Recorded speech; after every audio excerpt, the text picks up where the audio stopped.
Astaghfirullah.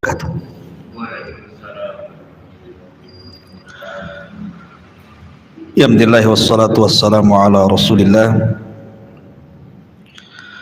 wa ala alihi wa sahbihi wa mawalah wa la hawla wa la quwwata illa billahi wa ba'du.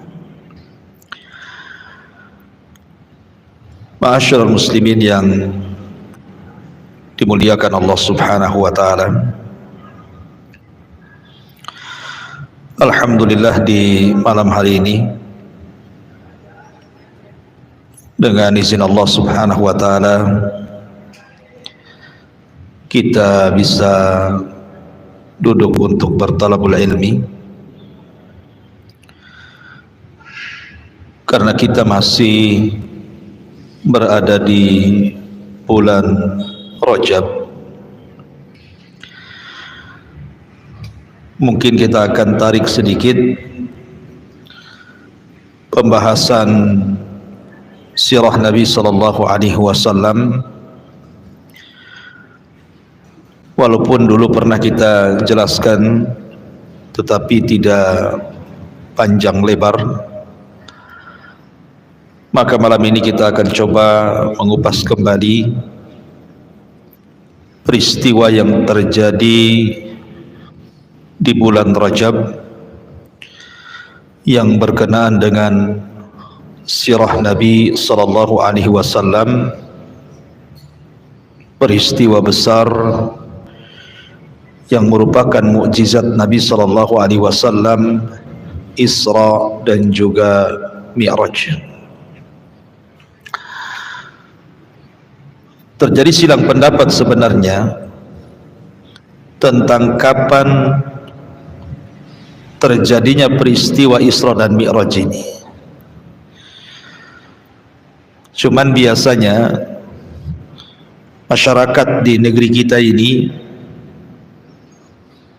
selalu diingatkan dengan peristiwa Isra dan Mi'raj itu dikaitkan dengan bulan Rajab. Padahal ada yang mengatakan bahwa peristiwa Isra dan Mi'raj itu terjadi pada bulan Rabiul Awal tahun ke-13 Hijriah. Tahun ke-13, afwan, bukan Hijriah, setelah diangkatnya menjadi Nabi, artinya sebelum hijrah Nabi sallallahu alaihi wasallam.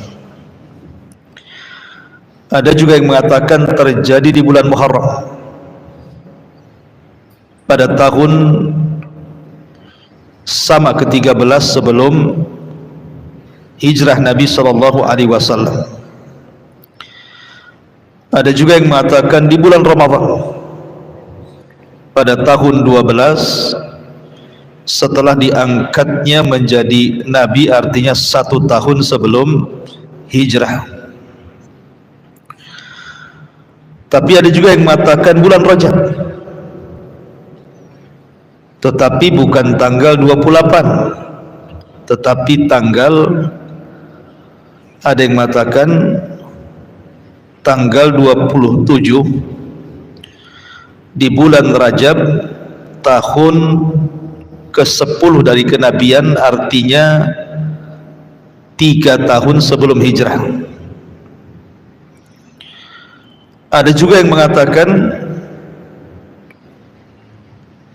setelah diangkatnya beliau menjadi Nabi dan Rasul 5 tahun setelahnya baru terjadi peristiwa Isra dan Mi'raj. Allahu alam, terlampau banyak pendapat kan. Ada yang mengatakan bulan Rabiul Awal, ada yang mengatakan bulan Muharram, ada yang mengatakan bulan Rajab, ada yang mengatakan bulan Ramadan, sehingga kita tidak bisa memastikan sebenarnya peristiwa Isra dan Mi'raj itu kapan. Akan tetapi yang jelas bahwa peristiwa Isra Mi'raj ini harus memiliki ketulusan iman. Sebab kalau tidak memiliki ketulusan iman, susah untuk dipercaya. Bagaimana mungkin waktu yang sangat singkat, sesingkat-singkatnya, bisa melakukan perjalanan maha dahsyat dari Masjidil Haram ke Masjidil Aqsa, naik lagi ke Sidratil Muntaha? Siapa yang akan sanggup melakukannya kalau bukan karena kuasa Allah? Makanya ketika peristiwa berlaku ini saja di zaman para sahabat sendiri hampir terjadi keraguan, dan hanya Abu Bakar Siddiq radhiyallahu anhu yang paling mantap dan mengatakan, kalau seandainya ada peristiwa yang lebih mustahil daripada Isra dan Mi'raj, aku yang pertama kali membenarkannya. Itu di zaman dulu tuh. Makanya karena peristiwa ini satu di antara sekian mukjizat Rasul yang sangat besar, sehingga ketulusan iman itu harus ada. Bahwa kita harus yakin dan percaya bahwa Nabi itu diberikan mukjizat oleh Allah dalam dua perjalanan, satu Isra dan yang kedua Mi'raj. Ma'asyiral muslimin yang dimuliakan Allah Subhanahu wa taala. Baik, kita akan sedikit kisahkan tentang peristiwa Isra Mi'raj ini agak detail sedikit, dan kita ambil hikmah dan pelajaran daripada Isra dan Mi'raj ini. Ma'asyiral muslimin yang dimuliakan Allah Subhanahu wa taala, setelah Nabi sallallahu alaihi wasallam mengalami kesulitan dakwah, meninggal Abu Thalib. Setelah itu disusul meninggal dengan Khadijah. Dua orang ini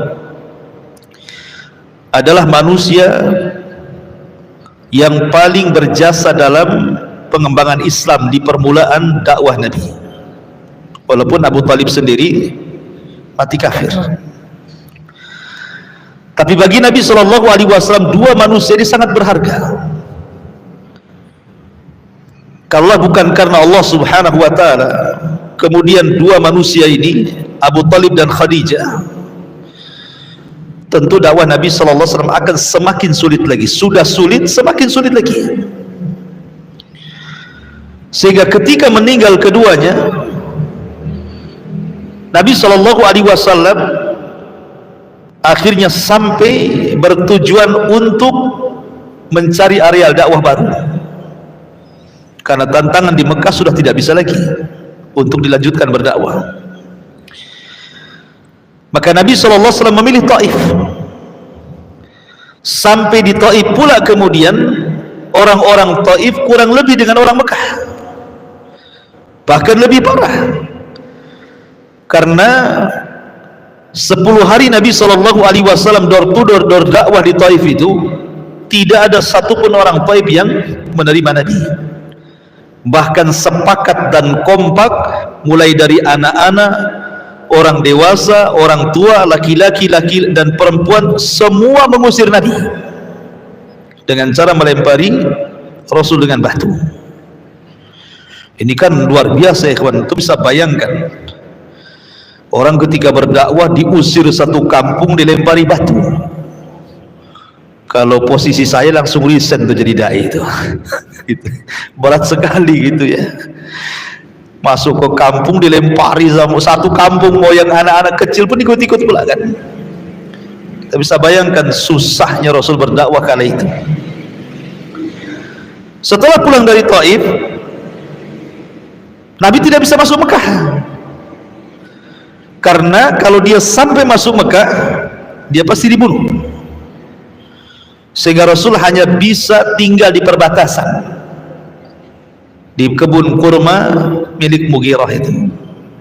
Baru setelah itu dia mengutus budaknya Zaid ibn Harithah untuk mencari orang yang bisa melindungi dia. Maka Zaid berusaha mencari-cari, tapi semua menolak. Akhirnya Allah Subhanahu wa taala takdirkan adalah yang mau melindungi Nabi, sehingga Nabi SAW bisa masuk kembali ke Mekah. Dari sini Nabi SAW merubah dakwahnya kembali dari terang-terangan kembali ke Syria, ke door to door lagi, sudah tidak terang-terangan lagi karena musuhnya terlalu kuat gitu ya. Nah dari sini Nabi SAW mulai berdakwah sembunyi-sembunyi lagi. Mulailah dia datang ke pembesar-pembesar beberapa kabilah, kebanyakan menolak. Ada juga yang menerima tapi dengan syarat dunia. Baru setelah kemudian ada orang-orang dari Madinah yang haji ke Mekah. Kemudian Nabi SAW mencoba mengajak dakwah kepada orang-orang Madinah. Di sini terbuka Islam. Baru kemudian orang-orang yang datang dari kota Madinah itu baru mau menerima Islam. Justru orang-orang Mekahnya sendiri di awal dakwah menolak, kecuali sebagian kecil yang menerima dakwah Nabi. Lah di saat Nabi SAW betul-betul ditolak dakwahnya, bahkan orang-orang Quraisy itu sudah mulai mengancam dengan ancaman intimidasi yang luar biasa. Dari sini Allah Subhanahu wa taala ingin menenangkan hati Nabi, mengokohkan hati Nabi supaya jangan goyang dalam berdakwah. Maka dihiburlah oleh Allah dengan cara diberikan mukjizat besar yang disebut dengan peristiwa Isra dan Mi'raj ini. Itu kenapa kemudian awalnya Isra Mi'raj ini dihadiahkan Allah kepada Rasul. Baik, ma'asyiral muslimin yang dimuliakan Allah Subhanahu wa taala, terkait dengan peristiwa Isra Mi'raj ini, ikhwan,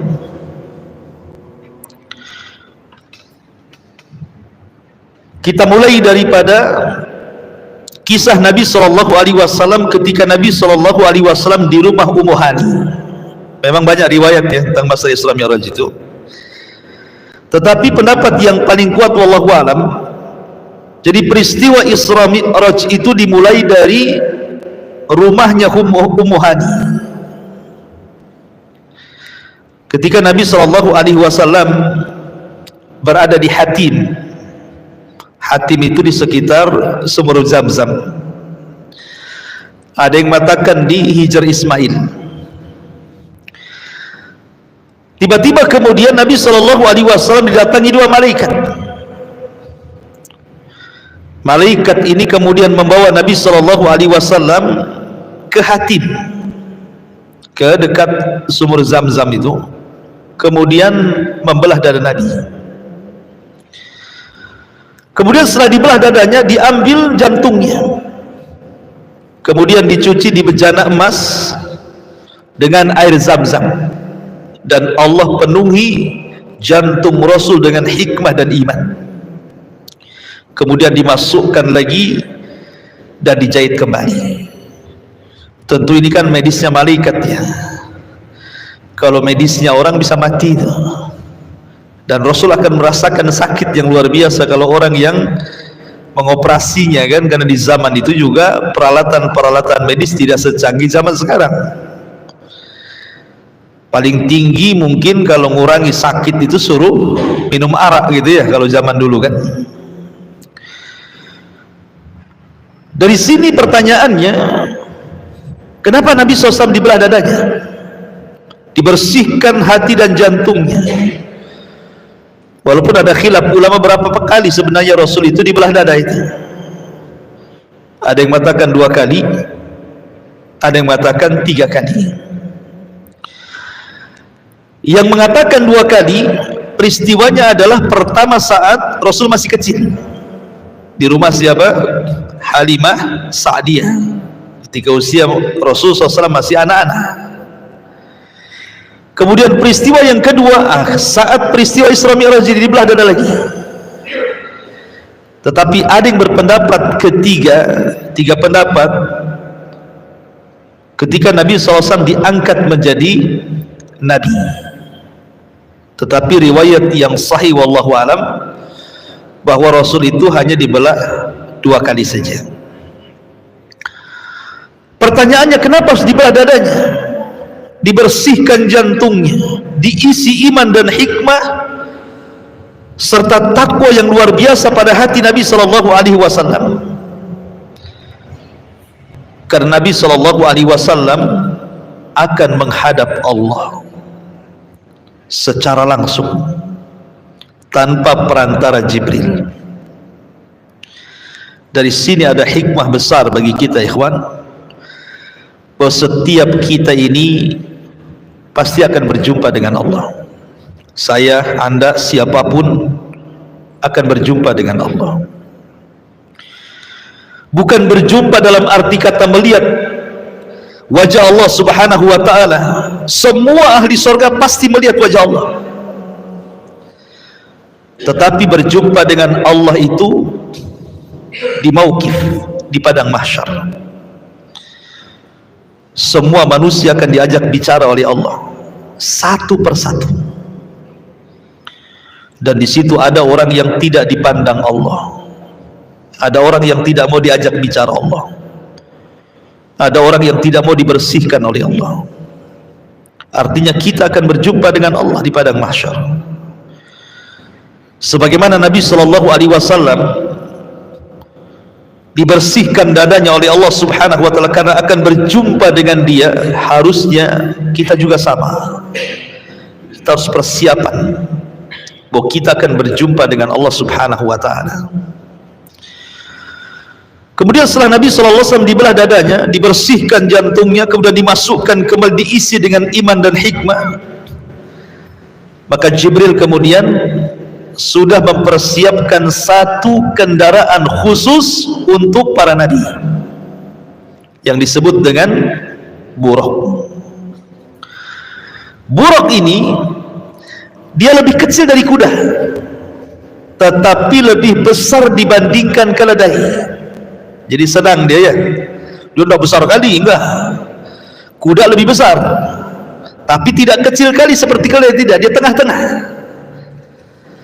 Tetapi buraq ini diberikan kecepatan langkah, kata Nabi sallallahu alaihi wasallam, sekali langkah maddal basar, sejauh mata memandang. Kalau antum naik ke ketinggian, kemudian mata antum melihat ke jauh sana, seperti itulah lompatan buraq itu. Sekali lompatan, saking cepatnya, ya. Dan buraq ini adalah tunggangan para nabi. Ada yang mengatakan ketika Ibrahim alaihi salatu wassalam hendak membangun Ka'bah bersama Ismail dari Palestina ke Mekah, maka kendaraan Ibrahim adalah buraq. Artinya buraq itu kendaraan para nabi. Waktu saya kecil dulu di Jawa Barat sana, kalau masuk ke rumah orang itu biasanya ada kuda bersayap, kemudian wajahnya wajah perempuan cantik lagi, ditulisi buraq di situ, ya kan?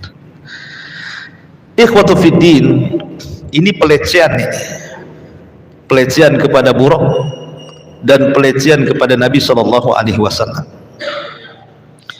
Dari mana tahu hadis Nabi tidak mensifati buraq itu kepalanya gadis cantik, badannya kuda dan bersayap? Nggak ada hadisnya, nggak ada riwayatnya.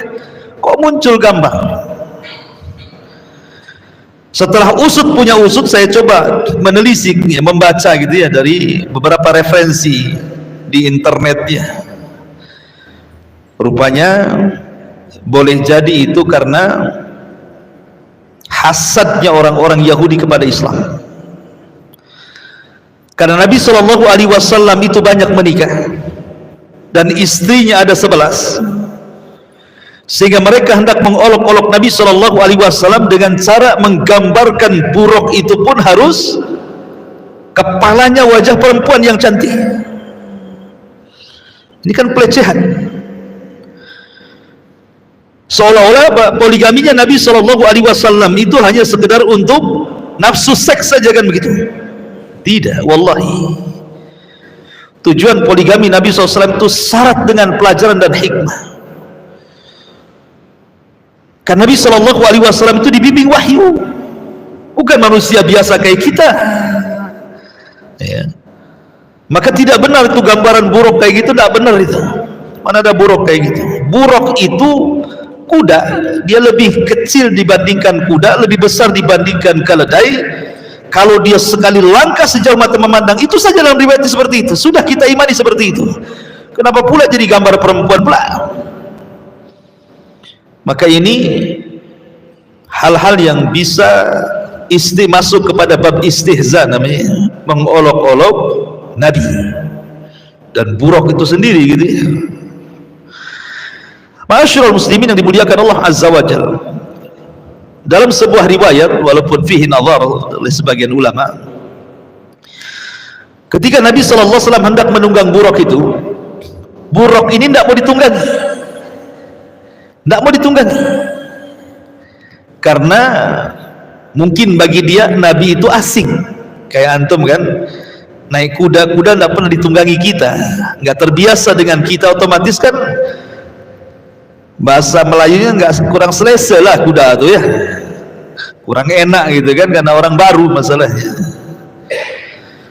Maka ketika buruk itu bergerak-gerak, Rasul mau naik itu, maka Jibril mengatakan, ya Burak, wallahi, wahai Burak, demi Allah, kata Jibril, tidak ada manusia yang lebih mulia yang menunggangi dirimu kecuali Muhammad sallallahu alaihi wasallam. Maka tiba-tiba buruk pun terdiam, Rasul pun kemudian naik di atasnya. Dari sini menunjukkan apa? Setelah buruk itu tahu siapa yang akan menunggangi adalah Nabi sallallahu alaihi wasallam, langsung diam. Ada pelajaran apa? Buruk ini tidak berakal, dia binatang. Tapi setelah diberitahu bahwa yang menunggangi dia adalah Rasul, sami'na wa ata'na. Terkadang ada sebagian manusia Allah berikan akal kepada mereka, datang perintah Allah dan Rasulnya, tapi terkadang di antara manusia itu tidak langsung mengatakan sami'na wa ata'na kan? Terkadang banyak mikir, sami'na wa tafakkarna katanya, ya kami dengar tapi pikir-pikir dulu katanya. Kan ada yang seperti itu ya. Kayak orang-orang Bani Israel mengatakan sami'na wa asayna, dengar habis itu maksiat. Padahal Allah Subhanahu wa taala mengatakan atiullaha wa atiur rasul, taatilah Allah dan Rasulnya.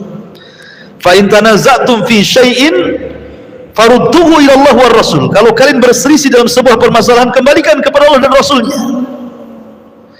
Jadi kalau seandainya buruk yang tidak berakal saja diberitahu yang akan menungganginya, Nabi langsung diam, sami'na wa ata'na, harusnya kita yang berakal yang lebih mengatakan sami'na wa ata'na. Dan itu kata kunci seorang beriman apabila Allah dan Rasulnya memerintahkan sebuah perkara. Peristiwa Mi'raj ini kan baru Mi'raj namanya ya, Isra belum Mi'raj. Isra itu perjalanan malam dari Masjidil Haram ke Masjidil Aqsa. Perhatikan ayatnya. Allah mengatakan subhanalladzi asra bi'abdihi lailan minal Masjidil Haram ilal Masjidil Aqsa alladzi barakna fiha. Maha suci Allah yang telah memperjalankan hambanya. Subhanallah ikhwan, Allah tidak mengatakan maha suci Allah yang memperjalankan nabinya. Allah tidak mengatakan maha suci Allah yang telah memperjalankan rasulnya, tapi Allah katakan maha suci Allah yang telah memperjalankan hambanya dari Masjidil Haram ke Masjidil Aqsa. Apa faedahnya? Ya. Kenapa tidak kata Nabi atau Rasul saja ya? Kenapa pakai hamba? Di sini ada faedah besar yang bagus sekali ikhwan. Nabi ini akan dinaikkan ke langit. bahkan dinaikkan lebih tinggi dibandingkan langit, bahkan akan melewati banyak peristiwa di langit, bahkan akan sampai di ujung langit. Artinya Nabi akan naik ke atas. Kemudian Allah katakan kalimat abdin hamba, seolah-olah Allah subhanahu wa ta'ala ingin mengatakan bahwa setinggi apapun engkau wahai Muhammad, engkau tetaplah hamba. Setinggi apapun anda di dunia, tetaplah anda ini hamba. Jangan sombong ya. Kalau Nabi SAW saja titelnya langsung diletakkan. Allah tidak katakan asra bin nabi lailan, subhanalladzi asra bir rasuli lailan, tapi Allah mengatakan subhanalladzi asra bi 'abdihi lailan. Kalimat abdi di sini menunjukkan apa? Adanya kerendahan kita dengan Allah. Setinggi apapun anda, tetaplah anda itu hamba Allah. Lalu apa yang disombongkan? Tetap kita ini hamba. Karena banyak di masyarakat ini pada zaman sekarang kan, kadang-kadang baru anak tentara, anaknya tentara, enggak tentara juga dia, bapaknya yang tentara, anaknya enggak, kan itu. Ada sombongnya luar biasa ya. Kamu tahu siapa saya? Bapak saya loh. Wah, bapaknya pula yang disombongkan. Halo sih. Ataupun mungkin pejabat-pejabat tertentu gitu ya. Kadang-kadang lihat cara jalannya saja. Cara jalannya saja itu sudah nampak sombongnya, karena dia mentang-mentang pejabat masalahnya ya. La haula wala quwata illa. Kalau ruh anda sudah dicabut, diangkat ke langit, enggak ada anda ini harganya sama sekali.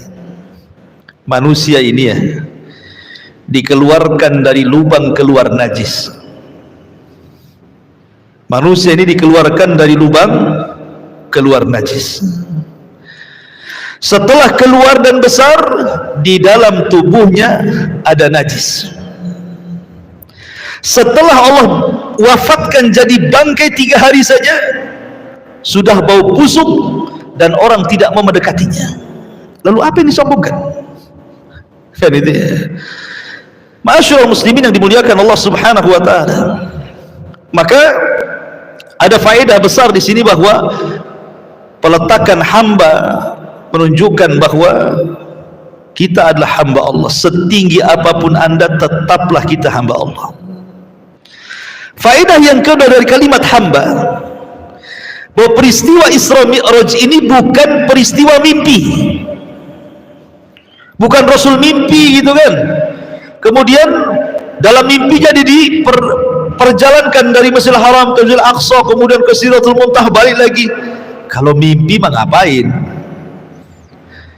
Kalau mimpi bukan mukjizat lah kan, namanya orang mimpi.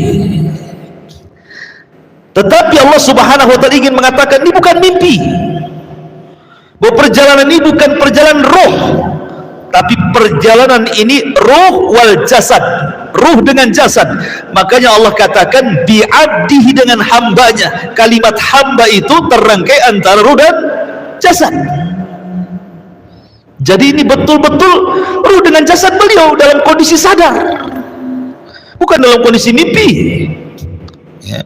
Makanya Allah subhanahu wa ta'ala ingin menjelaskan bahwa peristiwa ini adalah peristiwa ruh dengan jasad. Allah katakan subhanalladzi asra bi'abdihi. Allah sebut hambanya supaya jelas bahwa ini mukjizat.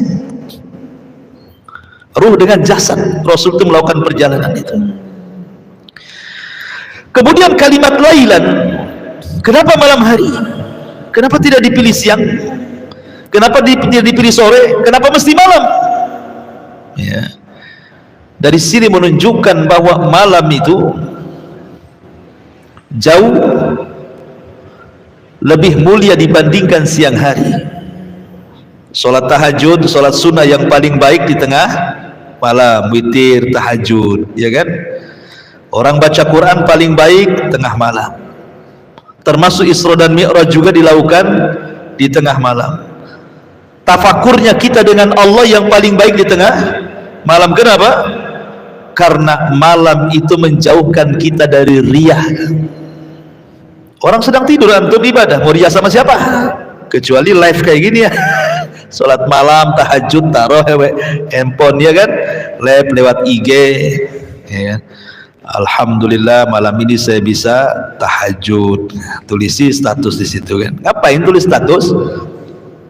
Ya kan? Nggak perlulah tulis status tuh. Cukuplah kita dengan Allah saja yang tahu.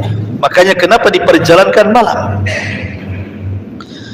Lah ketika Nabi SAW kemudian berjalan dari Masjidil Haram ke Masjidil Aqsa, ada yang mengatakan melewati tempat-tempat bersejarah. Ada yang mengatakan Rasul itu lewat ke Bukit Saina. Di situ tempat turunnya Taurat kepada Musa. Kemudian juga singgah di Bethlehem, Baitul Lahmin, tempat lahirnya Isa, besarnya Isa, dan diutusnya Isa menjadi Nabi dan Rasul. Dan ke tempat-tempat bersejarah lainnya. Baru kemudian Nabi SAW sampai di Masjidil Aqsa. Pertanyaannya, kenapa harus ke Masjidil Aqsa? Kenapa tidak langsung dari Mekah saja kan? Dari Mekah langsung ke Sidratil Muntaha, balik lagi ke Mekah. Kenapa harus melakukan perjalanan sejauh itu dari Masjidil Haram ke Aqsa ini? Apa hikmahnya? Satu, supaya Nabi SAW bisa mendebat musuh-musuhnya. Kalau Nabi SAW dari Mekah langsung ke Sidratul Muntaha balik lagi, tidak bisa mendebat musuhnya. Maksudnya gimana?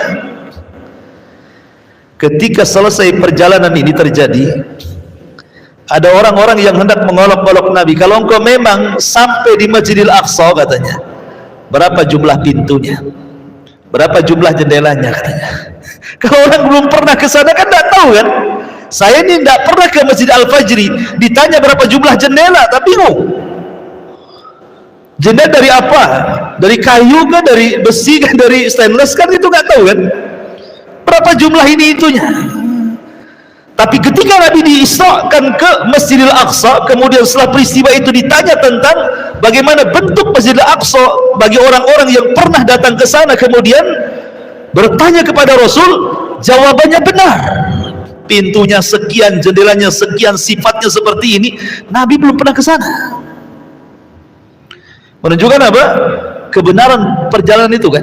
Makanya harus dilewatkan ke sana supaya bisa membantah bahwa peristiwa ini benar adanya gitu, maksudnya ya, bukan bohong-bohongan. Yang kedua, bahwa Masjidil Aqsa itu kiblatnya para nabi. Kiblat seluruh para nabi itu Masjidil Aqsa. Dan Nabi SAW mengatakan, nahnu ma'asyirul anbiya lil'allah abuna wahid wa ummuna syattah.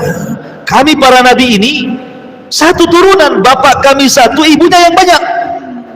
Sehingga kemudian para nabi pernah berkumpul di Masjidil Aqsa. Maka nabi juga sama, bagian dari para nabi ikut serta di Masjidil Aqsa. Bahkan Rasul sholat di belakang arwah para nabi. Beliau menjadi imam, makmumnya arwah para nabi, untuk menunjukkan bahwa dia adalah sayyidul anbiya'i wal mursalin, pemimpinnya para nabi, karena yang sholat di belakang para nabi. Ya. Kemudian juga supaya kita jangan pernah lupa dengan Masjidil Aqsa. Bagaimanapun Masjidil Aqsa itu adalah tempat suci ketiga setelah Masjidil Haram, Masjid Nabawi, Masjidil Aqsa, karena masjid itu pernah disinggahi Rasul dalam peristiwa besar ini. Jangan pernah lupakan Aqsa. Kemudian juga faedahnya, karena Masjidil Aqsa itu adalah pintu masuknya Rasul ke langit. Jadi pintu langit itu sejajar dengan Masjidil Aqsa, karena langit itu ada pintunya. Makanya Allah mengatakan dalam surah An-Naba ayat 19, wa futihatis sama fakanat abwaba. Langit itu ada pintunya. Tidak sembarang orang naik ke langit, tidak bisa dari Mekah langsung ke langit. harus dari pintunya, dan pintu langit itu sejajar dengan Masjidil Aqsa. Begitu keterangan para ulama. Artinya bahwa ketika Nabi SAW sudah sampai di Masjidil Aqsa, selesailah proses yang pertama yang disebut dengan perjalanan Isra. Isra itu artinya perjalanan malam yang ditempuh Rasul dari Masjidil Haram ke Masjidil Aqsa. Itu disebut Isra namanya. Nah, sekarang masuk kepada pembahasan Mi'raj. Apa itu Mi'raj? Bagaimana peristiwanya? Ma'asyiral muslimin yang dimuliakan Allah Azza wa Jalla, setelah Nabi SAW salat, di belakangnya para nabi. Kemudian Nabi SAW diangkat oleh Allah Subhanahu wa ta'ala ke langit, bukan menggunakan buraq. Ingat, buraq itu kendaraan bumi. Dia cuma sampai ke Masjidil Aqsa, ditambatkan di Masjidil Aqsa yang katanya tempat tambatan buraq itu sekarang menjadi tembok ratapan bagi orang-orang Yahudi. Baru kemudian Rasul dengan kuasa Allah Subhanahu wa ta'ala naikkan ke langit. Bagaimana caranya wallahu a'lam, itu kuasa Allah. Yang jelas Jibril menemani Nabi SAW sampai ke langit. Ketika sampai di langit pertama, maka Jibril itu Sayyidul Malaika, ingat ya, pemimpinnya malaikat. Semua malaikat tunduk kepada Jibril karena dia pemimpinnya. Tetapi walaupun demikian, Jibril ketika masuk ke pintu langit tetap minta izin kepada security langit itu, dan minta izin. Subhanallah, malaikat itu beda dengan manusia. Wa yaf'aluna ma yu'marun, mereka hanya melakukan yang diperintahkan Allah, sehingga tidak sembarang orang keluar masuk langit itu. Makanya penjaga langit mengatakan, "Man, siapa kamu?" Kata Jibril, "Saya Jibril." Dalam hadis begitu, "Saya Jibril." Subhanallah, Jibril ini pemimpin malaikat. Dia tidak mengatakan saya pimpinanmu, kayak gitu ya kan? Saya pimpinanmu, tidak. Dia mengatakan saya Jibril. Ya, tawadhu'nya Jibril. Ini yang naik ini dua pemimpin. Satu pemimpin malaikat, satu pemimpin manusia dan jin. Rasul itu Sayyidul Awwalin wal Akhirin, Sayyidul Anbiya'i wal Mursalin, pemimpinnya orang awal dan orang akhir, dari kalangan manusia dan jin. Pemimpinnya para nabi dan rasul, berjalan dengan pemimpin para malaikat. Ini dua pemimpin nih yang naik nih, bukan sembarang. Tapi security langit ini tetap tanya, siapa tuh? Jibril. Siapa yang bersama wa Jibril? Muhammad. Ya. Apakah Allah sudah perintahkan Muhammad boleh naik, katanya? Awaqad uhiya ilai, apa dia sudah diperintahkan boleh naik? Subhanallah, detailnya seperti itu. Padahal Jibril kan pemimpin para malaikat, masa nggak yakin dengan Jibril? Kenapa harus ditanya detail kayak gitu kan? Apakah sudah diperintahkan orang ini naik ke langit, katanya kan? Masya Allah. Kalau sekarang ini ada dua pemimpin di istana presiden, security, kira-kira kalau digituin sama security apa gak dipecat besok? Dipecat lah gitu, nggak sopan, nggak bukan itu ya? Ya. Ma'asyiral muslimin yang dimuliakan Allah Subhanahu wa ta'ala, naiklah Jibril ke langit pertama. Dari sini ada faedah besar, ikhwan. Ketika antum berbicara tentang Neil Armstrong, kalau kita sebut nama Neil Armstrong berarti cerita orang naik ke bulan, ya kan? Pertanyaannya, bulan itu di mana? Apakah bulan itu di atas langit, ataukah bulan itu di bawah langit? Kalau bulan itu di atas langit, Jibril saja mau naik ke langit, ada pintunya, ada security malaikatnya. Tidak sembarang orang naik ke langit. Pertanyaannya, apakah Neil Armstrong ketika ke bulan sama dengan Jibril? Paham kan? Siapa kamu? Neil Armstrong. Oh kemana? Ke bulan. Seandainya kalau saya gitu, apa seperti itu nanti ya kan?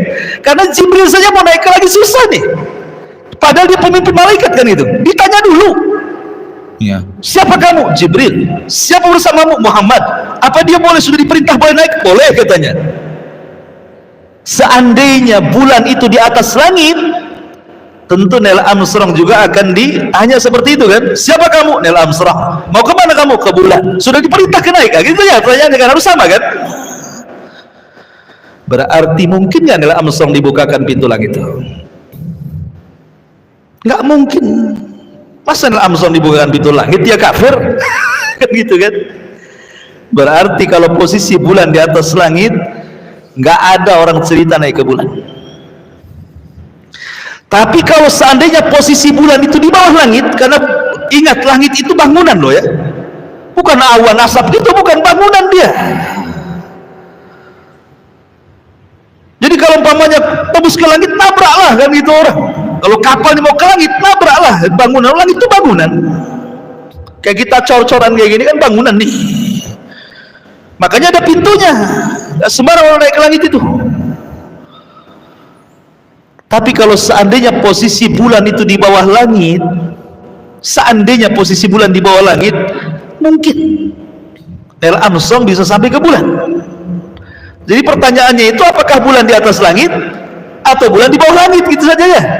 Kalau bulan di atas langit, mustahil Neil Armstrong naik ke langit, sebab dia harus masuk ke security malaikat dulu. Tapi kalau di bawah langit, boleh. Logikanya seperti itu, bisa dia naik ke bulan. Walaupun dalam hal ini sebagian ulama khilaf. Al-Imam Asy-Syinkiti dalam kitabnya Adwail Bayan menolak, nggak mungkin orang sampai ke bulan,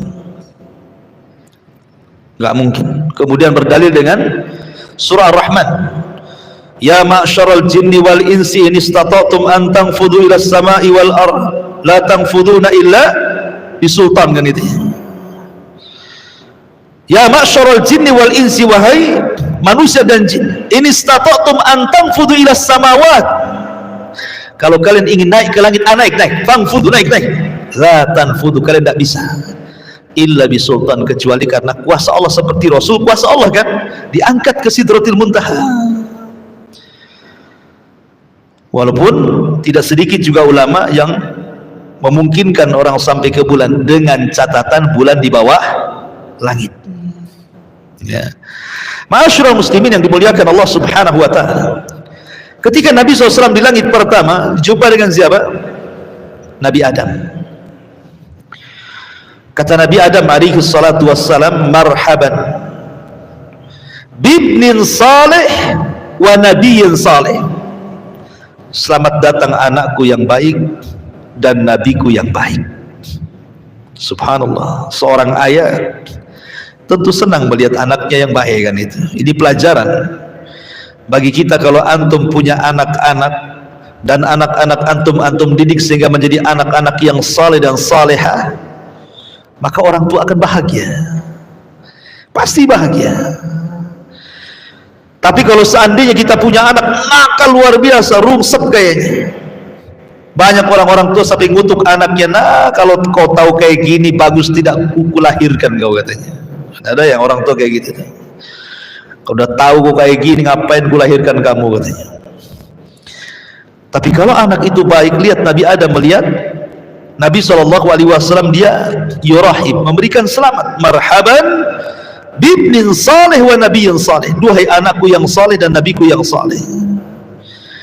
Kemudian Rasul menatap Nabi Adam. Kadang-kadang Adam menoleh ke kanan seperti ini, tersenyum. Kemudian menoleh ke kiri seperti ini, menangis. Pemandangan ini oleh Nabi SAW ditanyakan kepada Jibril, kenapa Nabi Adam itu kalau dia nengok ke kanan dia tertawa, kalau nengok ke kiri dia menangis, ada apa dengan dia, katanya. Maka malaikat Jibril mengatakan, sesungguhnya ketika dia menengok ke kanan, dia sedang melihat arwah keturunan-keturunannya yang masuk surga. Dia pun senang. Apabila dia melirik ke kiri, dia melihat arwah-arwah dari keturunan yang masuk neraka. dia pun menangis. Karena kita tahu bahwa arwah itu lebih dulu diciptakan dibandingkan jasad, kecuali Adam. Kalau Adam jasad dulu baru ruh, tapi anak turunannya ruh dulu baru jasad.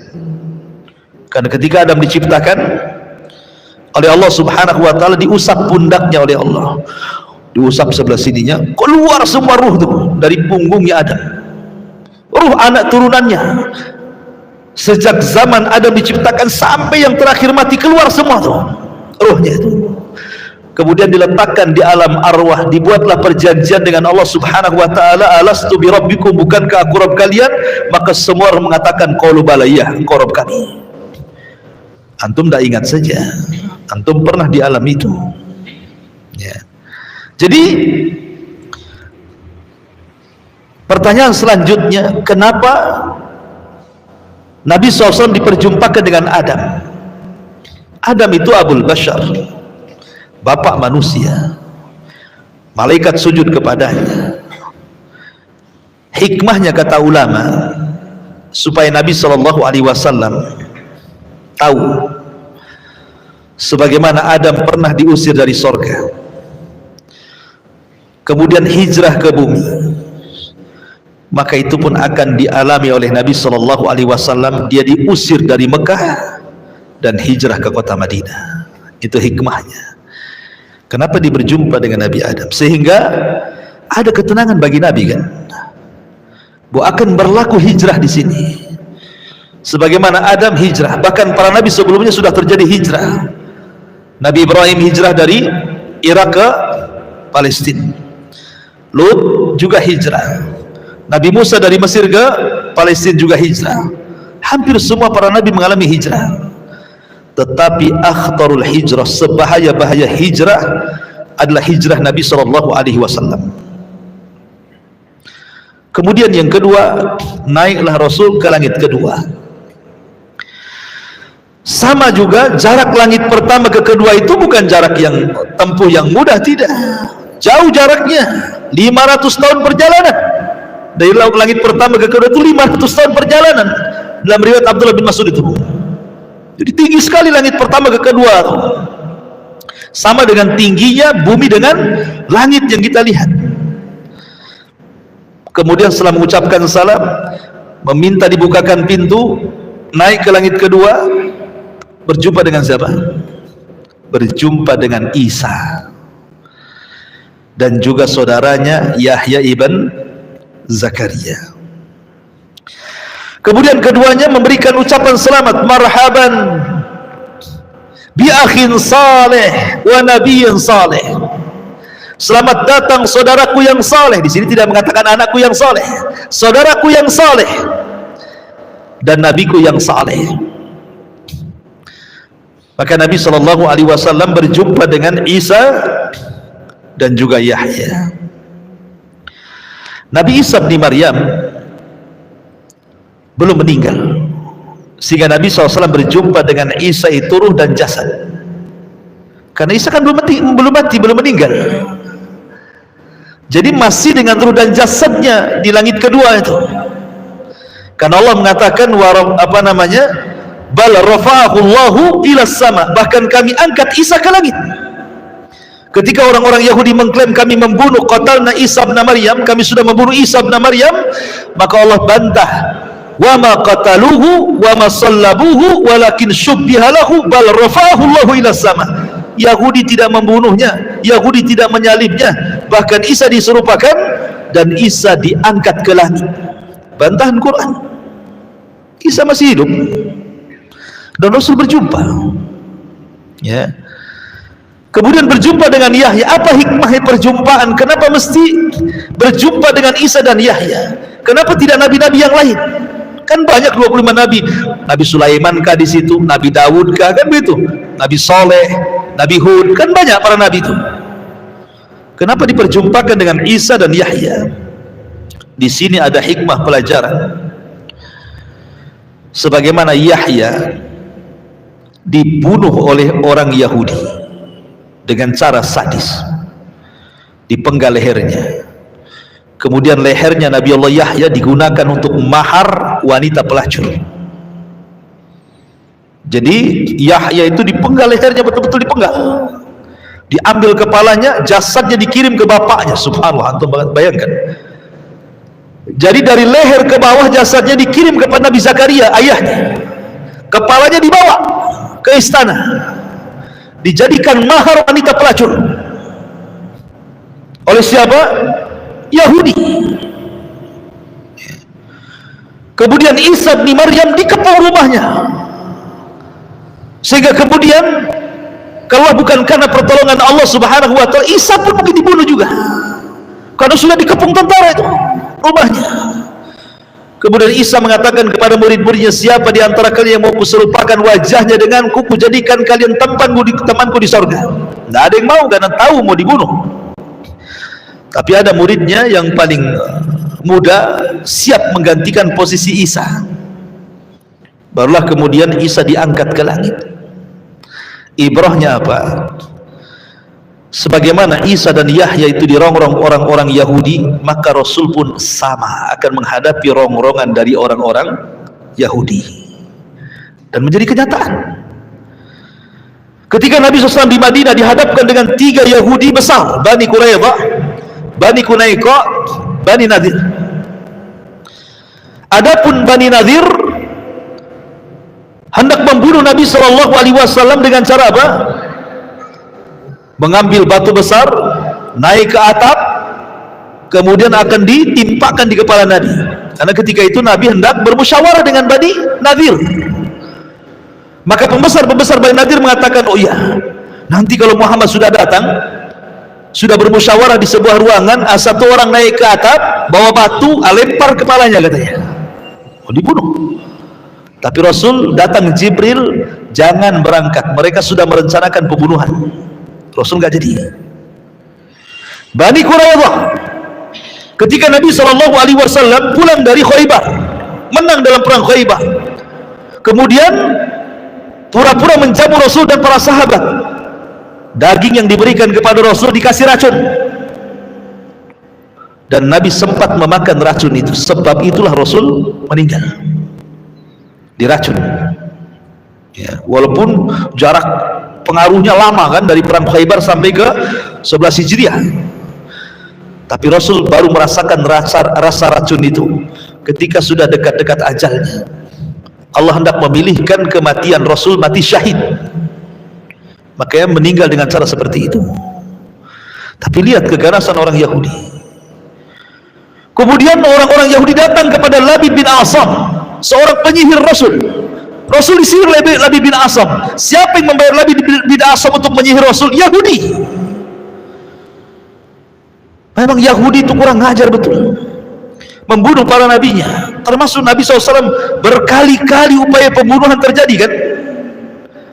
Makanya kemudian Rasul dipertemukan dengan Isa dengan Yahya. Jangan heran, sebagaimana mereka dirongrong orang Yahudi, kau pun akan dirongrong orang Yahudi. Hati-hati dengan Yahudi, itu maksudnya. Baru Nabi SAW naik ke langit berapa? Ketiga, berjumpa dengan siapa?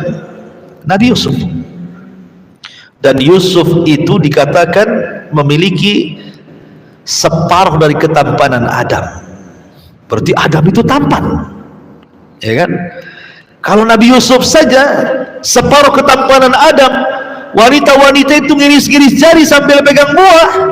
Faqatta'na aydiyahun, mereka sampai mengiris-ngiris begini, nggak terasa darahnya nyucur gitu ya. Nengokin Yusuf belang gitu kan, saking gantengnya. Berarti Adam tuh ganteng sekali. Kenapa kemudian Darwin bilang kita pula keturunan kera pula gitu ya? Adam mana ada gantengnya kera itu? Tengok kera itu gantengnya, dibedakin pun tidak ada ganteng-gantengnya kera itu. Mau dioperasi plastik akan ganteng deh. Masyaallah muslimin yang dimuliakan Allah Azza wa Jalla. Jadi Adam itu ganteng sekali. Makanya Yusuf diberikan separuh ketampanan Adam. Lalu apa hikmahnya? Kenapa Rasul diperjumpakan dengan Nabi Yusuf? Hikmahnya, Nabi Yusuf ini ketika usia 10 tahun dicelakakan oleh siapa? saudara-saudaranya kan. Saudara-saudaranya datang kepada ayahnya, kami kan jarang main dengan Yusuf ya, tolonglah sekali-kali mainlah dengan kita, izinkan, masa di rumah terus gitu kan. Kata ayahnya, enggak, saya takut Yusuf dimakan serigala. Loh, kami ini orang-orang kuat, masa kami nggak bisa kalahkan serigala, katanya. Akhirnya terus minta-minta, dilepas juga Yusuf. Apa yang terjadi? Terjadilah makar saudara-saudara Nabi Yusuf. Mereka pun berbuat jahat, akhirnya memasukkan Yusuf ke sumur. Padahal mereka itu 3 perencanaannya: dibunuh, dilempar ke tengah-tengah hutan, atau dimasukkan ke sumur. Lihat jahatnya mereka tuh maksudnya. Lah sebagaimana Nabi Yusuf dirongrong oleh keluarganya, maka engkau pun wahai Muhammad, dakwahmu akan dirongrong keluargamu.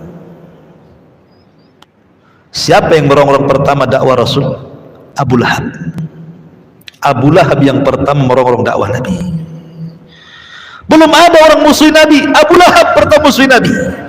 Makanya Allah kutuk sampai kiamat, tabbat yada abi lahabi wa tab ma agna anhu maluhu wa ma kasab sayasla naran dzata lahab wa imra'atu hammalatal hatab fi jidha hablum min masad.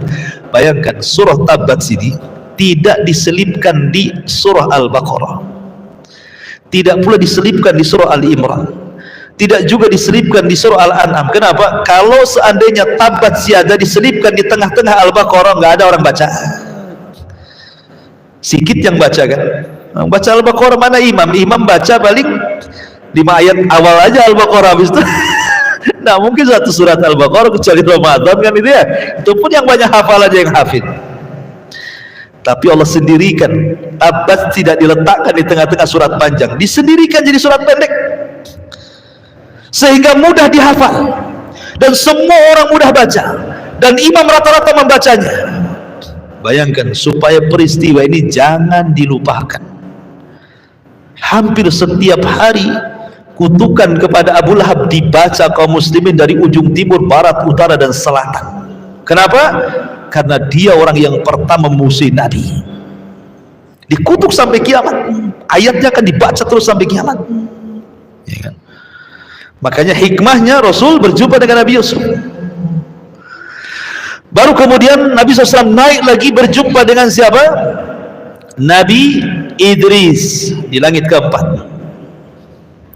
Dan Idris ini Nabi yang Allah Subhanahu wa ta'ala anugerahkan mendapatkan pahala sebanyak jumlah orang yang didakwahinya. Dia orang yang pertama kali menulis, menjahit, menjinakkan kuda sehingga bisa untuk jihad ya. Lah Idris ini diangkat oleh Allah Subhanahu wa ta'ala ke langit keempat. Dan ini Allah Subhanahu wa ta'ala katakan wa rafa'nahu makanan aliyya, kami angkat Idris ke tempat yang paling tinggi, maksudnya ke langit keempat. Ada yang mengatakan riwayat Israiliyat, ketika Idris tahu bahwa pahala dia setiap harinya akan digandakan oleh Allah sejumlah umat yang didakwahinya, sehingga dia tidak mau cepat mati, kalau bisa panjanglah usianya. Jadi ada berdiskusi dengan Jibril, wahai Jibril, bisa nggak Allah panjangkan usia? Kata Jibril, itu wewenang hak malakul maut, tugasku bukan nyabut nyawa. Kalau engkau ingin dipanjangkan, diskusinya bukan dengan saya, dengan malakul maut, katanya kan.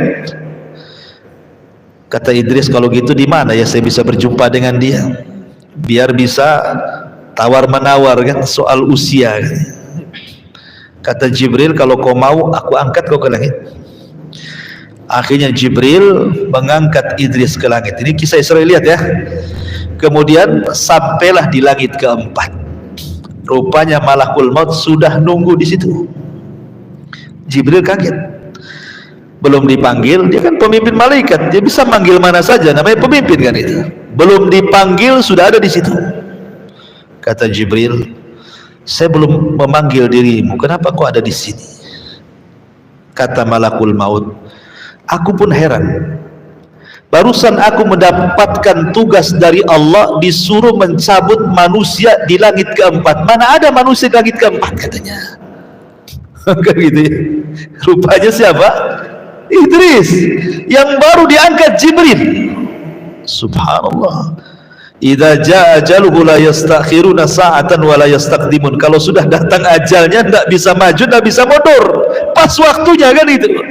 Satu sisi Idris ingin berdialog, minta ditambah usianya, sisi lain pula Allah menugaskan malakul maut mencabut nyawanya. Kontrasnya kan ya. Lagi ini kisah Israiliyat ya. Karena dari kisah ini ada yang mengatakan bahwa satu-satunya nabi yang meninggal di langit ya Idris. Ada yang mengatakan enggak, Idris yang meninggal di bumi, enggak di langit. Khilaf ulama masalah ini. Intinya bahwa kenapa Nabi berjumpa dengan Idris? Idris ini diangkat oleh Allah derajatnya. Makanya Allah mengatakan wa rafa'nahu makanan 'aliyya. Kami angkat Idris ke tempat yang paling tinggi. Maka engkau juga wahai Muhammad akan diangkat derajatnya. Wa rafa'na laka dzikra. Allah akan angkat penyebutan wahai Muhammad. Sebagaimana Idris diangkat derajatnya, kau pun akan diangkat. Namamu akan disanjung, namamu akan disebut-sebut, namamu akan dimuliakan, namamu tidak akan hilang dimakan zaman. Bahkan nama terbanyak di dunia adalah nama Ahmad dan Muhammad. Coba sebutkan nama yang paling baik dunia siapa? Ahmad dengan Muhammad. Paling banyak satu dunia itu. Yang paling banyak disebut kalimat Muhammad. Dalam azan asyhadu anna Muhammad Rasulullah, dalam qomat asyhadu anna Muhammad Rasulullah, dalam tasyahud asyhadu an la ilaha illallah asyhadu anna Muhammad Rasulullah. Ketika salawat dia disebut nama Muhammad itu disebut-sebut. Makanya banyak orang-orang kafir mu'alaf namanya Michael masuk Islam, Muhammad Michael. Apalagi ya, namanya akan disebut, dinaikkan oleh Allah Subhanahu wa taala. Tapi tentu Idris hanya sampai di langit keempat, Rasul ke Sidratil Muntaha, lebih tinggi lagi daripada Idris. Maka diperjumpakan dengan Idris untuk menenangkan hati Rasul. Gak apa-apa kau sekarang diejek, diolok-olok, dihinakan, direndahkan, diintimidasi. Tenang, nanti kau akan diangkat, seolah-olah seperti itu. Kemudian dari langit keempat naik ke langit ke-5, berjumpa dengan siapa? Nabi Harun. Harun ini jadi nabi karena syafaat Nabi Musa. Dia bukan nabi, dia saudaranya Nabi Musa. Cuman Harun ini fasih lidahnya, Musa ini pelat lidahnya. Harun ini orator, Musa ini susah ngomong. Kata Musa, ya Rabb, jadikanlah saudaraku ini nabi. Aku tidak bisa dakwah sendirian kepada Fir'aun. Dia afsahu minni lisanan, lebih fasih lisannya dibandingkan aku, kata Musa. Dan Allah kabulkan Harun diangkat jadi nabi karena syafaat Nabi Musa. Jadilah dia nabi. Cuman bedanya, kalau Nabi Harun dicintai Bani Israel, kenapa? Dia dari kecil di tengah-tengah Bani Israel, kemudian hidup bersama Bani Israel, diangkat jadi nabi, tidak lepas Bani Israel. Ketika dibawa Nabi Musa bersama Bani Israel pun meninggal di Arduti, di tengah-tengah Bani Israel. Makanya Bani Israel senang dengan Harun. Tapi Musa kecil di rumah Fir'aun, kan gitu ya. Kecil kan di rumah Fir'aun, dia nggak pernah di tengah-tengah Bani Israel. Musa itu kecil-kecil rumah Fir'aun, sudah dewasa buat kasus bunuh orang, pergi pula ke tanah Arab, ke Madian, dapat istri orang Arab. Kemudian pulang pula baru setelah jadi nabi bersama Bani Israel. Sehingga kedekatan Musa kepada Bani Israel tidak lebih dekat dibandingkan Harun kepada Bani Israel. Dari situlah Bani Israel lebih senang Harun dibandingkan Musa. Bani Israel itu lebih suka dengan Harun dibandingkan Musa. Musa lembut, Harun itu lembut sekali. Ingat ketika kasus Bani Israel menyembah patung anak sapi, kemudian Musa datang, ditarik janggutnya Harun, ditarik rambutnya Harun oleh Musa. Kenapa kau sesatkan Bani Israel, katanya. Kata Harun, aku sudah berusaha meminta agar mereka jangan menyembah patung anak sapi itu, akan tapi bisa apa daya, mereka hendak membunuhku, ya aku biarkanlah. Ya, beda aku dengan kamu, beda kelas. Kau ditakuti Bani Israel, aku tidak ditakuti, katanya kan. Ya. Jadi Harun lembut sekali gitu ya. Jadi orang-orang Bani suka dengan Harun dibandingkan dengan Musa. Lah Rasul sallallahu alaihi wasallam diajarkan ketika berjumpa dengan Harun, jadilah kau seperti Harun dalam berdakwah, lembutlah dengan umatmu. Wa in kunta faddan ghalidhal qalbi lan faddu min haulik. Ya Muhammad, kalau engkau keras kepada umatmu ketika berdakwah, hilanglah semua itu. Mereka lari, nggak mungkin mereka menerima dakwahmu. Makanya Allah mengatakan, maka narifku fi syai'in illa zana.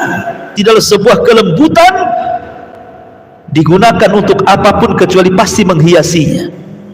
Tidaklah kekasaran digunakan dalam apapun kecuali mengotorinya. Jadi Rasul diajarkan agar lembut. Dari situlah Rasul sallallahu alaihi wasallam adalah selembut-lembut manusia dalam berdakwah. Ud'u ila sabili rabbika bil hikmati wal mau'izatil hasanah wajadilhum billati hiya ahsan. Laqad kana lakum fi Rasulillahi uswatun hasanah. Kemudian setelah berjumpa dengan Harun, Rasul naik ke langit ke-6, berjumpa dengan siapa? Musa, kalimullah. Ya. Nabi Musa ketika berjumpa dengan Rasul menangis, dia menangis. Kemudian dia mengatakan, seraya mengisyaratkan kepada Nabi sallallahu alaihi wasallam, bagaimana mungkin anak semuda ini, kata Nabi SAW disyaratkan kepada Rasul, bagaimana mungkin anak semuda ini yang diutus di akhir zaman tetapi umatnya lebih banyak masuk surga dibandingkan umatku, katanya.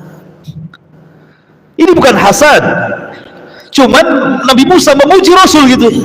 Bagaimana bisa anak muda ini diutus di akhir zaman, usianya pendek, tapi umatnya paling banyak dibandingkan umatku yang masuk surga jauh lebih banyak dibandingkan umatku masuk surga, katanya.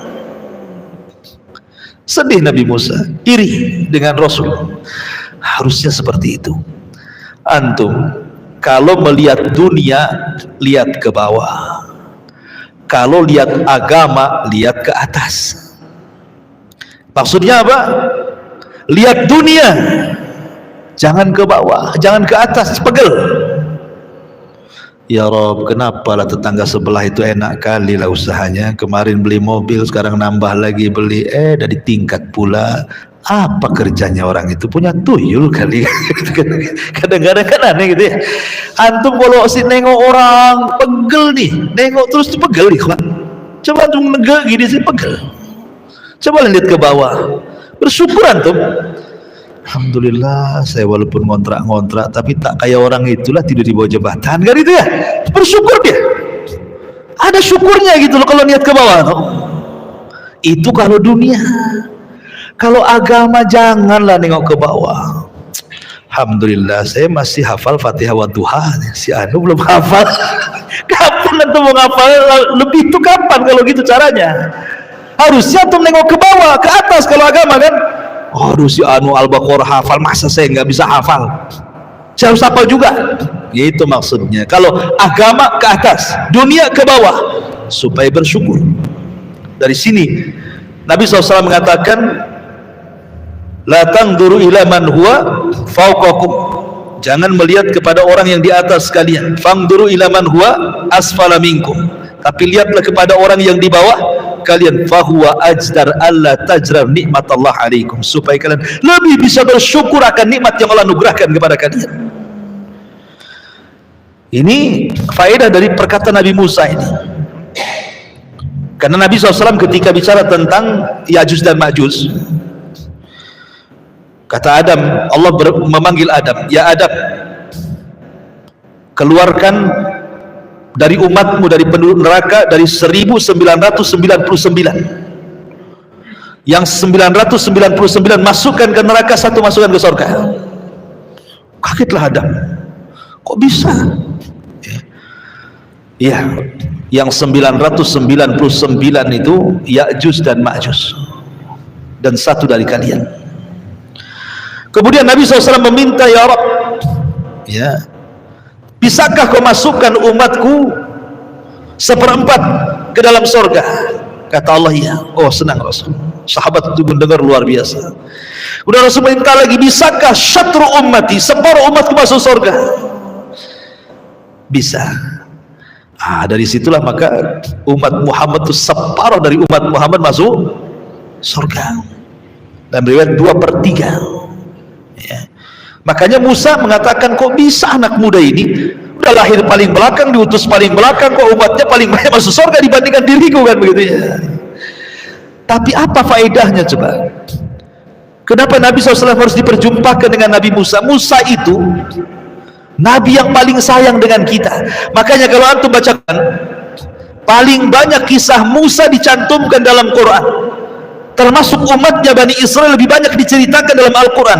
Padahal umat-umat terdahulu banyak, ada kaum Ad, kaum Samud, kaum Madian, kaum Sodom. Tapi Bani Israel yang paling banyak diceritakan. Karena Nabi yang paling sayang dengan Rasul dan umatnya itu adalah Nabi Musa. Coba bayangkan, kalau Nabi Musa tidak ngomong sama Rasul, apa yang Allah perintahkan kepadamu? Kata Rasul, 50 waktu sholat. Apa kata Musa? Laqad jarrabtu Bani Israel fala yastati'un. Aku sudah coba ibadah seberat itu kepada Bani Israel, gak sanggup mereka. Sebaiknya kau naik lagi ke atas, coba minta keringanan. Yang meminta keringanan Rasul. Siapa yang nyuruh? Nabi Musa, kan? Jadi Musa itu sayang juga dengan kita, kan itu. Seandainya Nabi Musa nih tidak ngomong seperti itu kepada Rasulullah, kemudian Rasul langsung turun ke bumi, kemudian kita diwajibkan sholat 50 waktu, ikhwan. Jangan lagi cerita 50 waktu. 5 waktu saja alasannya satu gudang. Maghrib capek, males jamaah, kadang-kadang tinggal maghrib, waktu isya udah ngantuk, kan? Tidur. Nanti subuh sibuk persiapan kerja. Apa lagi coba alasannya, kan? Ada aja alasan orang sholat itu, ya kan? Ini baru 5 waktu loh ya. Cemana 50 waktu? Nah, berapa banyak lagi alasan antum? Alasannya bukan segudang lagi, itu bergudang-gudang alasannya, kan itu. 5 waktu macam-macam alasannya. Coba sayangnya Nabi Musa loh ya. Umatmu nggak sanggup, minta lagi keringanan. Masya Allah. Syukur antum sama Nabi Musa, kan gitu ya. Karena dia nyuruh Rasul untuk minta keringanan. Akhirnya Nabi SAW kemudian minta keringanan 5 dari 50, 45, 40, 35, 30, 25, 20, 15, 10 sampai terakhir 5, kan itu ya. Coba bayangkan, semua ini upaya Nabi Musa. Karena Rasul itu Nabi yang paling pemalu. Rasul itu pemalu sekali. Dia kalau diperintah itu tidak mungkin tidak dilaksanakan dan tidak mau tawar-tawaran. Itu malunya Rasulullah itu. Rasul manusia yang paling malu, akhlaknya luar biasa, sehingga apapun diperintahkan Allah laksanakan, gitu modelnya, kan. Tapi Musa merayu, jangan, aku pernah loh melakukan ini kepada Bani Israel. Bani Israel badannya kuat-kuat, umatmu lemah-lemah. Bani Israel gede-gede, umatmu kecil-kecil. Aku sudah coba yang seperti itu aja nggak kuat, apalagi umatmu, katanya, kan. Nah, akhirnya Rasul ikut sarannya Nabi Musa, naik lagi ke langit, minta lagi keringanan, kan, luar biasa, kan. Lalu kenapa kemudian Nabi SAW berjumpa dengan Musa? Apa hikmahnya? Nabi Musa ini orang yang paling sabar ketika berdakwah di tengah-tengah Bani Israel. Macam-macam ujian. Makanya Rasul mengatakan, laqad udhiya akhu Musa katsira fasabara. Sungguh saudaraku Nabi Musa itu banyak kali lah ujiannya di tengah-tengah Bani Israel itu, tapi dia Nabi yang sabar luar biasa. Macam-macam fitnah Bani Israel itu, diturunkan mukjizat beriman, nanti kufur lagi, minta mukjizat diturunkan lagi, kufur lagi, diturunkan mukjizat, begitu asli, begitu saja Bani Israel itu. Sampai terakhir mereka memfitnah Nabi Musa gara-gara nggak mau mandi sama mereka. Jangan-jangan Musa ini mungkin bahasa kitanya ada kuratnya, mungkin itu di badannya itu, masa mandi saja harus sendiri, katanya. Atau jangan-jangan Musa itu tidak ada ototnya, jangan-jangan kayak perempuan tuh badannya, katanya. Kok nggak mau mandi sama kita? Kok zaman dulu kan mandi di rame-rame, jangan kan zaman Nabi Musa, zaman kita kecil-kecil di kampung saja di sungai mandi bareng-bareng nyemplung, kan itu ya. Nabi Musa itu pemalu, sampai bayangkan kehormatannya dicela sama Bani Israel, nggak dihormati. Tapi Allah membantu nabinya ketika Nabi Musa mandi, bajunya ditaruh di batu, batunya jalan, dikejar sama Nabi Musa telanjang itu, batunya jalan. Rupanya batu itu lewat kepada Bani Israel yang sedang mandi. Nabi Musa kejar batu itu, dia telanjang. Terbelalaklah semua Bani Israel dengan keindahan tubuh Nabi Musa itu. Wah, rupanya apa yang dituduhkan benar nih katanya. Dia orang yang paling indah, yang paling kekal. Sampai harus dibuktikan seperti itu. Sampai ketika Harun meninggal yang dituduh membunuh Nabi Musa, bayangkan. Harun meninggal, katanya dibunuh Nabi Musa katanya. Sampai mereka minta jasadnya, lihat jasad, tampakkan jasadnya Harun kalau dia tidak dibunuh Nabi Musa. Akhirnya malaikat Jibril bawa jasadnya, tidak ada tanda-tanda pemukulan, berarti nggak dibunuh. Sampai seperti itu, bayangkan ya. Tapi Musa itu sabar, artinya bahwa Nabi diperjumpakan dengan Nabi Musa itu supaya Rasul lebih sabar lagi dalam berdakwah itu. Makanya Allah mengatakan watawasaw bil haqqi watawasaw bis sabr. Antum harus sabar ketika dakwah itu, karena orang yang kita hadapi itu macam-macam otaknya itu. Ada yang lembut, ada yang keras, ada yang kayak batu, ada yang kayak lempung, gitu ya, macam-macam orang. Kemudian yang terakhir, Rasul berjumpa dengan Ibrahim. Ibrahim sedang bersandar di Baitul Ma'mur. Baitul Ma'mur itu Ka'bahnya malaikat. Al-jaza min jinsil amal. Sebagaimana Ibrahim membangun Ka'bah di bumi, maka dia disandarkan di Ka'bah yang ada di langit. Ka'bahnya para malaikat Baitul Ma'mur. Kata ulama, Ka'bah malaikat dengan Ka'bah bumi itu sejajar. Kalau ini roboh, maka kena dengan Ka'bah di bawah. Jadi sejajar, kata ulama. Ka'bahnya malaikat dengan Ka'bah di bumi itu satu jajar. Jatuh saja kena tuh Ka'bah di bumi. Ya. Makanya ada penelitian kan, Ka'bah ini kan banyak keanehan-keanehan, ya kan, diteliti dunia tuh. Ya, karena sejajar dengan Ka'bah Baitul Ma'mur. Baitul Ma'mur itu setiap hari 70.000 malaikat masuk sholat di situ. Kemudian keluar nggak pernah kembali. Nanti besoknya datang malaikat baru dengan jumlah yang sama 70.000, kemudian besoknya keluar nggak pernah kembali. Setiap hari seperti itu. Anda bisa bayangkan berapa jumlah malaikat. Banyak, ikhwan. Ketika Nabi saja menceritakan tentang Jahannam didatangkan itu, Jahannam ini memiliki 70.000 tali kekang, satu tali kekang digeret 70.000 malaikat. Banyak malaikat, ikhwan. Bahkan Rasul mengatakan di langit itu tidak kurang dari 4 jari ini, 4 jari ini. Ya, ada malaikat, 4 jari ada malaikat, 4 jari ada malaikat. Berapa jumlahnya malaikat itu? Makanya kalau seandainya manusia kufur satu dunia, tidak mengurangi kekuasaan Allah sedikit pun. Allah punya malaikat. Kalau seandainya manusia beriman satu dunia, tidak menambah kekuasaan Allah, punya malaikat. Apalah manusia ini di hadapan Allah, ya kan? Ma'asyiral muslimin yang dimuliakan Allah. Lalu kenapa berjumpa dengan Nabi Ibrahim itu wajahnya paling mirip dengan wajah Nabi? Wajah Ibrahim itu, Nabiullah Ibrahim paling mirip dengan wajah Nabi Shallallahu Alaihi Wasallam. Dan Nabi Ibrahim ini salah satu ujiannya ada disuruh untuk menyembelih siapa?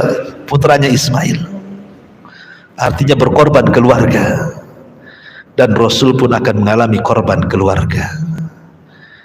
Qasim meninggal di waktu kecil, Abdullah meninggal di waktu kecil, kemudian Ibrahim meninggal di waktu kecil, Zainab meninggal walaupun sudah dewasa dan sudah menikah, tapi meninggal sebelum Rasul meninggal. Rasul menyaksikan meninggal anaknya. Ruqayyah, Rasul menyaksikan meninggal anaknya. Kemudian Ummu Kulthum, Rasul menyaksikan bagaimana Ummu Kulthum meninggal. Kecuali Fatimah. Fatimah itu meninggal sebelum atau setelah Rasul meninggal, baru 6 bulan setelahnya Fatimah meninggal. Kemudian faedah yang kedua, berjumpa dengan Ibrahim. Sebagaimana Ibrahim yang membangun Ka'bah, maka Nabi SAW pun akan senantiasa memuliakan Ka'bah dan juga umatnya sampai hari ini, karena yang membangunnya adalah Abul Anbiya. Kemudian setelah itu Nabi SAW naik ke Sidratil Muntaha sendiri. Jibril tidak bisa mengantar Rasul sampai ke sana. Apa sih Sidratil Muntaha? Sedikit saya cerita secara ringkas ya, mohon sabar. Jadi Sidratil Muntaha dijelaskan sifat-sifatnya saja, saya baca ya biar cepat. Yang pertama, Sidratul Muntaha itu sebutkan dalam beberapa riwayat, sumiyat Sidratul Muntaha, dinamakan Sidratul Muntaha karena tempat pohon itu merupakan puncak segala sesuatu yang naik dari bumi. Li'annahu yantahi ilaiha ma ya'ruju minal ardi. Dinamakan Sidratul Muntaha karena tempat pohon itu merupakan puncak segala sesuatu yang naik dari bumi dan yang Allah turunkan pangkalnya di Sidratul Muntaha, baik wahyu atau yang lainnya. Bisa juga dimaknai karena Sidratul Muntaha merupakan puncak yang diketahui makhluk. Lebih dari itu makhluk tidak tahu, karena pohon itu berada di atas langit dan bumi, sehingga Sidratul Muntaha merupakan puncak ketinggian di mana terhenti semua ilmu makhluk di situ. Di atasnya sudah ilmu Allah, nggak ada yang tahu. Ya. Bahkan dikatakan Ibnu Abbas dinamakan Sidratul Muntaha, pohon puncak, karena ilmu malaikat puncaknya sampai di sini. Tidak ada yang bisa melewatinya kecuali Rasul sallallahu alaihi wasallam. Dan diriwayatkan dari Ibnu Abbas, semua ketetapan Allah yang turun pangkalnya ada di Sidratul Muntaha.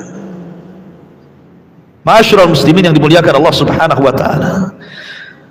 Jadi dari sini para ulama mengatakan secara ringkas, Sidratul Muntaha bentuknya pohon, layaknya pohon bidara, ma'ruf pohon bidara, tetapi tentu sama nama beda rupa kan ya. Kita lihat pohon bidara itu hanya nama saja, tapi bentuknya seperti apa ya Allah wa'alam, kan itu gaib kan. Kemudian ini pohon ini sangat besar, hingga ketika penunggang kuda nih dia berjalan 100 tahun, naungannya tidak akan hilang, saking gedenya. Coba Anda bisa bayangkan, antum berada di dalam pohon mangga, datang matahari, kan ada naungannya tuh, antum geser sedikit saja udah kena matahari kan. Kalau antum pacu dengan 100 tahun dengan kuda balap, jangan berhenti. Sampai di mana tuh? 100 tahun nggak berhenti itu. Seperti itulah naungan pohon Sidrah itu, pohon besar tuh, ya kan. Kemudian juga Sidratul Muntaha memiliki daun dan buah. Daun Sidratul Muntaha seperti telinga-telinga gajah, dan buahnya seperti kendi yang sangat besar. Terdapat laron-laron dari emas. Antum tahu laron ya, laron sawah itu kan. Tapi ini emas, bukan laron-laron dari sawah kan. Laron-laron emas itu berterbangan di pohon itu, diliputi dengan perintah Allah hingga warnanya berubah. Dan pohon Sidratul Muntaha sangat indah hingga tidak ada manusia yang mampu menggambarkan keindahannya. Dan letaknya di dekat Sidratul Muntaha itulah surga Allah Subhanahu wa ta'ala. Lah Rasul sampai di situ, kemudian berdialog dengan Allah. Tapi Rasul tidak melihat wajah Allah. Allah itu punya tabir, dalam riwayat tabirnya cahaya, dalam riwayat tabirnya api. Di balik tabir itulah Allah berdialog dengan Rasul. Dari sinilah ada syariat yang disebut dengan salat 50 waktu tadi. Kemudian Nabi Musa berjumpa Nabi Musa, kata Nabi Musa, tawar lagi. Akhirnya dikurangi 5 jadi 45. Turun lagi kata Nabi Musa, naik lagi, dikurangi 5 jadi 30. 25, 20, 15, 10 sampai ke 5. Kata Nabi Musa, naik lagi. Umatmu tidak sanggup. Sudah 5 loh ya. Kata Nabi Musa, naik lagi. Minta keringanan, umatmu nggak sanggup. Masya Allah, seandainya Rasul naik, enak nggak tuh? Enak lah. Kita sholat kan gitu kan. Kan kurangnya 5 kan. Kalau tinggal 5 kata Nabi Musa, naik kurangi. Habislah. Bukan 22 kurangnya 5. Tapi Rasul mengatakan fastahyaitu rabbi, aku dah malu. Kata Rasul, enggak apa-apa 5 saja lah kan gitu. Aku dah malu, dah enggak apa-apa 5 saja. Rasul turun, baru diwajibkan sholat 5 waktu kepada Rasul dan kepada umatnya.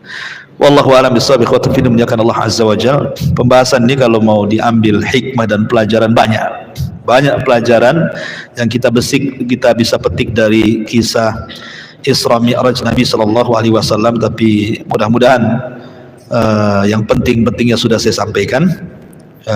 Kita tutup dengan doa kafaratul majlis. Subhanakallah bihamdika asyhadu an la ilaha illa anta astaghfiruka wa atubu ilaik. Allahu ta'ala. Assalamualaikum warahmatullahi wabarakatuh.